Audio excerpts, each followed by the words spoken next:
move, but what move should that be? Mike and John Schuster will be talking about that coming up. You are Locked On Wildcats, your daily podcast on the Arizona Wildcats, part of the Locked On Podcast Network, your team every day.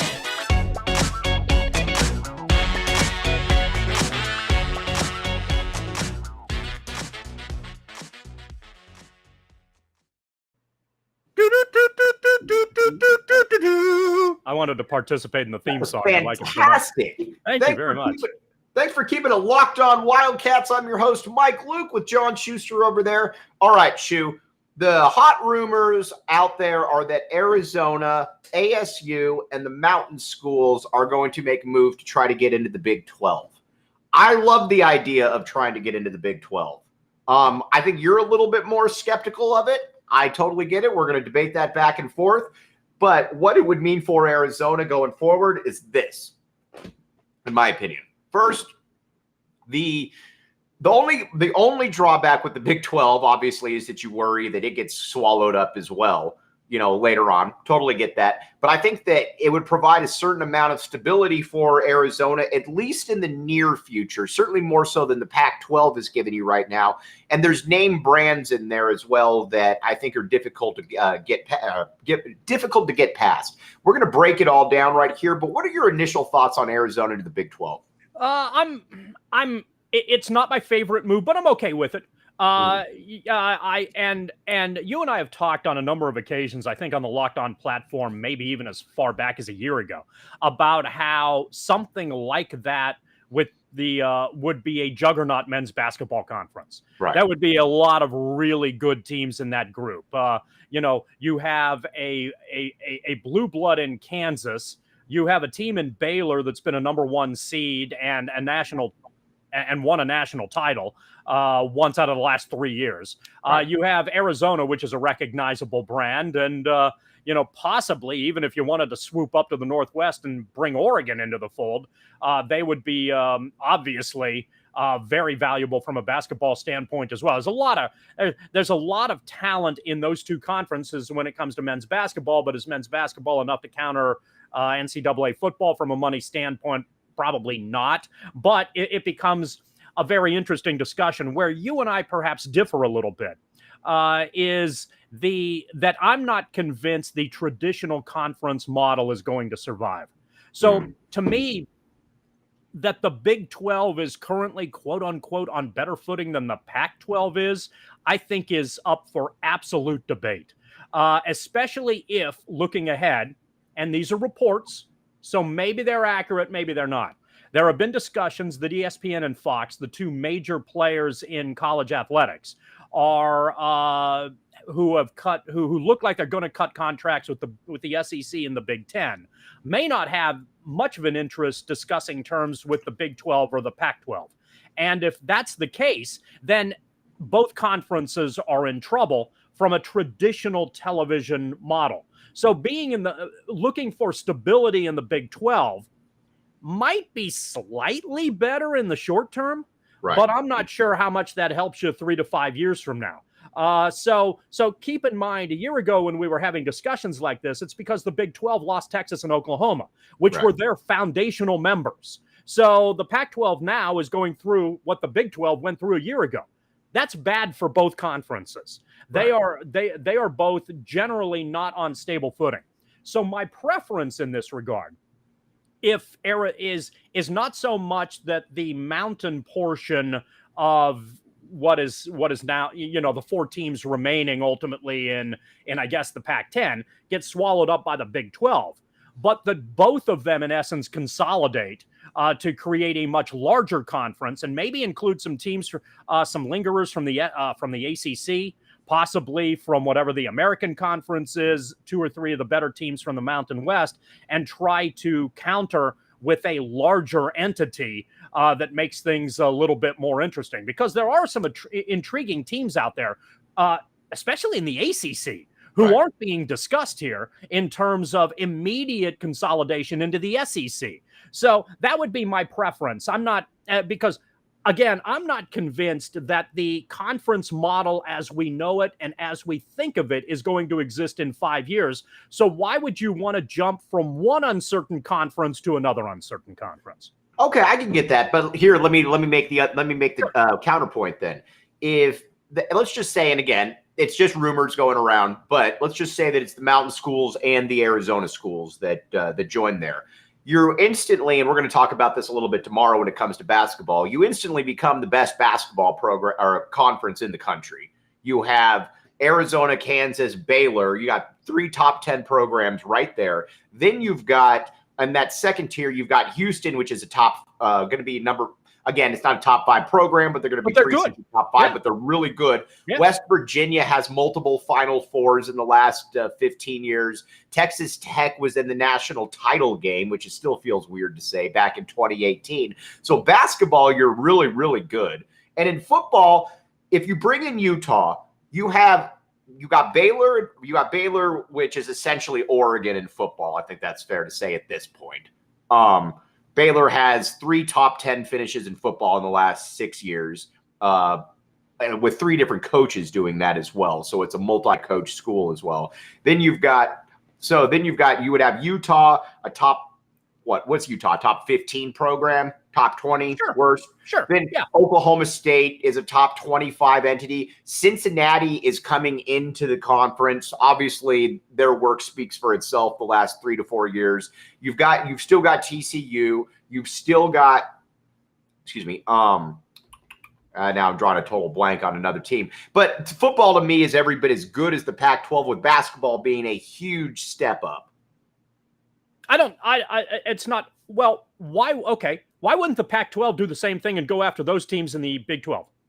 Because I don't think they have any interest in joining. That's the difference, though. I don't have any insight on this. I don't think they have any interest in joining the Pac-12.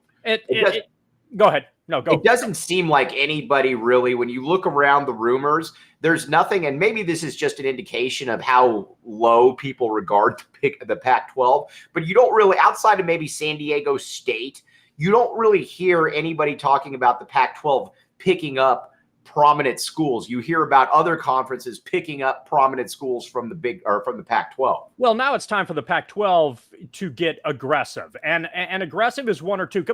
Because let's look again. Let's go back, because right now we're living in Pac-12 shock mode. Okay, and we understand that, when Bill Walton called the Pac-12 the Conference of Champions, it was a laughable joke. We get it. And now it's even more so of a laughable joke because USC and UCLA clearly didn't believe it. Right.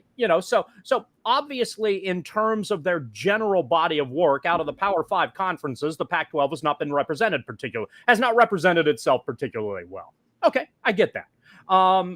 But if you look last year, based on what the Big 12 added to try to make up the difference between Oklahoma and Texas, it just wasn't the same. None of those teams bring in that brand recognition. So when the Pac-12 brings in San Diego State and talks about Boise State as a possible option, you look at, UNLV. I think UNLV has a chance to be, oddly enough, even though their football program is a disaster, I think UNLV has an opportunity to be kind of a dark horse player in this because the Las Vegas market is growing so quickly. But you're familiar. Let me ask you this. Let's take a quick break here because you're pretty familiar with the Las Vegas market, and I want to get your take on this. But first, let's talk about Rock Auto. There's not many times where I totally yield the floor to somebody else, but John Schuster has immense experience with Rock Auto. Besides being a fantastic place to get car parts, make the case as to why Rock Auto should be in everybody's vocab. Well, you can get parts cheaper, and you can get parts more conveniently, and you can get parts online. That's rockauto.com. They've got pretty much every imaginable part there is. I have used them on 2 separate occasions and then found mechanics who were willing to put those parts in. And the last time I did this, a shop was going to charge me $1,100 for the part and about $1,400 for the repair. I found the part on Rock Auto for about $350. Had it mailed to me, found a mechanic who was able to put it in, got out on that repair for $1,000 less. So that saved me about 67% just by doing it that way. If you're a DIY person, then there's no other option than Rock Auto. You're going to get great prices as far as you're going to get great competitive prices and convenience. And if you're able to do it yourself, that doesn't hurt either. Right. All right. Let's take a quick break. We'll be right back with you. Thanks for keeping it locked on Wildcats. All right, let's talk about San Diego State and UNLV right there. First, UNLV, you mentioned that. Do you believe that there is a little bit of a, I don't want to say a sleeping giant effect, but if UNLV was to join the Pac-12, what do you think about that, especially from a TV perspective, a market perspective, and a competitive perspective? I think the aspect of that, and you made the sleeping giant comparison, and even though there may be a little wink, wink, nod, nod, ha, ha, ha in that, because we make that joke about ASU a lot, I think the way that the city dynamics are laid out is very similar. Vegas right now is about 20, 25 years behind what the growth aspect that Phoenix was going through from an athletic standpoint. And in this regard, UNLV and ASU are very similar. They both had success in different sports, leveled off a little bit, and then professional sports came in and pushed them to the back burner. And they've had difficult times being able to succeed consistently since then. Vegas is a pro sports town, however, and they're incredibly supportive of being a pro sports town. The Golden Knights are a big deal. Mm-hmm. The Raiders are a big deal. They're making heavy plays for baseball expand. They're at the top of either baseball moves or baseball expansion, and it looks like the NBA is on the fringe of looking seriously at Vegas as well. Vegas is a pro sports town, but there's still a little bit of a love affair with UNLV. So if UNLV can get into a major sports conference as opposed to the Mountain West, I think people in Vegas who are often sports fans will look at that as something that they pay a lot more attention to than they ultimately are now. And as a result, they may be able to recruit a little better. I think Vegas becomes a very interesting market as even compared to some of the other potential television markets that are being discussed in overall expansion with some of these other conferences. I would, even as wretched as UNLV is from a football standpoint and forgettable as they've been in basketball since Tarkanian left, I think there's very real potential that that UNLV is a team that you could seriously consider if you wanted to engage in massive expansion. Obviously, Boise State is in that conversation, and San Diego State is clearly in that conversation.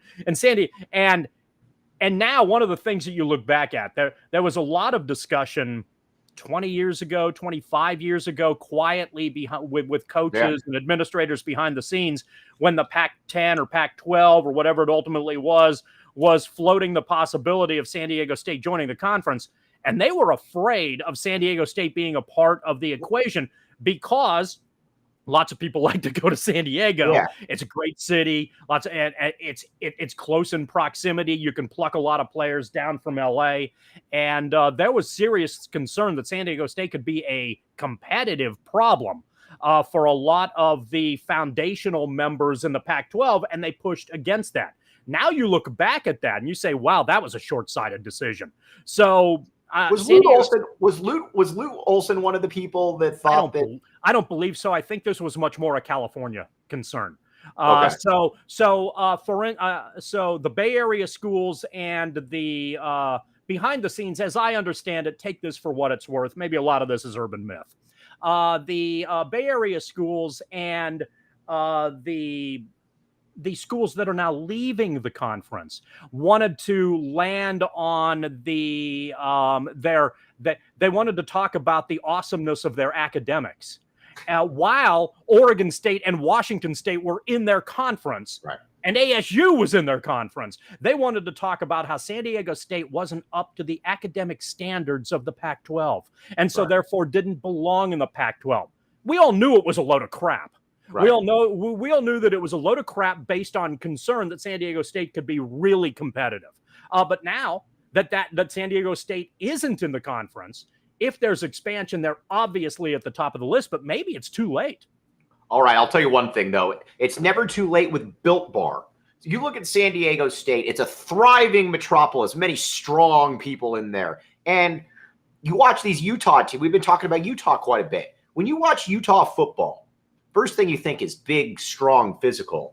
John Schuster, you mentioned at the time, is there any coincidence that Built Bar is based out of Utah? Zero. That is not a coincidence. That is reality. That is reality, and that is where we are right now with the Built Bar phenomenon. Get into Built Bar right now. John Schuster likes the blueberry. I like the blueberry as well. It tastes good. It's an easy pre-post workout, whatever you want to get. We're coming back with you, and we're going to talk then about where we ultimately see this landing. Then tomorrow, we're going to talk about how fun it would be for Arizona to play basketball in another conference, perhaps. We'll be right back with you. Thanks for keeping it locked on Wildcats. I'm your host, Mike Luke. All right, Shu, we've talked about what the future holds probably for Arizona, what it could hold for the conferences. 5 years from now, where are we in college athletics? Where is Arizona situated in that prism? 5 years from now, Arizona is going to be part of a juggernaut conference that is not the Big Ten or the SEC. The Big Ten and the Big 12 and the Pac-12 are going to consolidate. That is they're going to fight it in the early stages. They're going to try to hold their ground. They're going to try to, but eventually the two of them are going to come to the table, recognize that more is better for them, and they are going to create something like at least 24 team conference that will be broken up into 4 categories of 6 teams each. And then the winners of those, when it comes to football, are going to play in what amounts to being a Final Four. And then they're going to have their own championship. And whether their own champion then plays against a final champion from the SEC and Big Ten remains to be seen. But I think the direction that this is ultimately going to go is that there's going to be massive consolidation, and the Big 12 and the Pac-12 as we know it is not going to exist, but they're going to, they won't exist separately. They will, as all those bumper stickers say, coexist. Will the Pac-12 or Pac-12 tournament, will the NCAA tournament, will that remain unaltered? Do you mean in college basketball? Yeah. Yeah, I think so. I think what's happening in most of this, and this is part of the interesting dynamic. And again, it's so early, it's speculative. I'm just throwing crap out there like everybody else. But I think there's a very real chance that college football is going to be a different entity than the rest of college athletics. And that's why basically the Big Ten and the SEC is going to, in essence, play each other and say, we're the champions. And there's going to have to be mass consolidation among the other schools that are left out of that conversation to try to say, no, we're pretty damn good too. Football is a different entity. The rest of the sports, I think, are going to be under the relative auspices of the NCAA. Okay, now, will the national champion in college football, will it be whoever wins it, and I realize that this is probably a little bit of an oxymoron, will that champion be recognized universally as the champion the way that it is now? No, unless what I think there's going to be a window of, especially with my theory of mass consolidation, is that there's going to be a lot of discussion at the end. Let's pick out a team. Let's say Oregon, because I think this or Oklahoma State. Let's go with Baylor. Baylor is the team that survives the Big Pac-24, and they advance through they win their portion of the league. They advance through their Final Four. They're the last team standing that wins that playoff. There are going to be a lot of people out there and a lot of sports reporters who have votes who are going to say, was Alabama really the best team in the country? They never played Baylor. So the conversation in a weird way is going to be a lot like it was before the nonsense effort to try to create a national champion. So we're basically going to go back 40 years until we go forward. Somebody in this process is going to recognize there's a crap load of money to be made out there to have Baylor play Alabama to determine whatever some real quote unquote air quote champion is in college football. And that one-off game, I think, has the potential to make a lot of money. All right, we're going to be back with you tomorrow talking about what Arizona basketball would look like in the Big 12. For John Schuster, I'm Mike Luke. Thanks for keeping it locked on Wildcats.